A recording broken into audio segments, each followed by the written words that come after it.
With less than 24 hours until the Trump administration's new reciprocal tariffs are set to take effect, threats of retaliation are escalating between the U.S. and China. Some lawmakers are now demanding answers about the president's trade policy. Natalie Brandt has more details from the White House. President Trump says he's waiting for China's call. On social media this morning, he wrote China wants to make a deal badly, but they don't know how to get it started. Comes after his threat Monday to ratchet up tariffs on China by an additional 50% unless Beijing withdraws threats of a retaliatory tariff against the U.S. I have a great relationship with President Xi. I hope it's going to stay that way. I have great respect for China, but they can't do this with just... We're going to have one shot at this. China said overnight pressure and threats are not the right way to make a deal, adding if the U.S. insists on engaging in a tariff and trade war, China will fight to the end.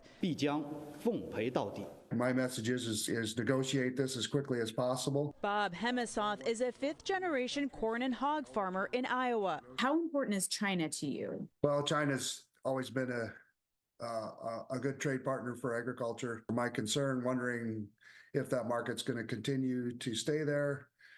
Whenever we get in these kind of situations, these trade wars, as we saw in the last one in 2018, China looks elsewhere for those products. The Trump administration has said it's open to negotiating. The president's trade representative is on Capitol Hill trying to ease concerns from lawmakers of both parties.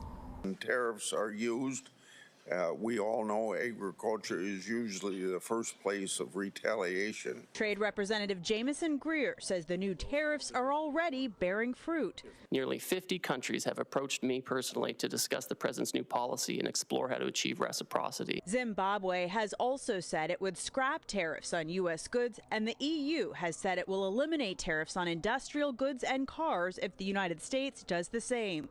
Natalie Brandt, CBS News, the White House. Some senators objected to tariffs placed on friendly trade partners like Australia, which the U.S. has a trade surplus with. Trade Representative Greer said the president has made it clear there will be no exceptions.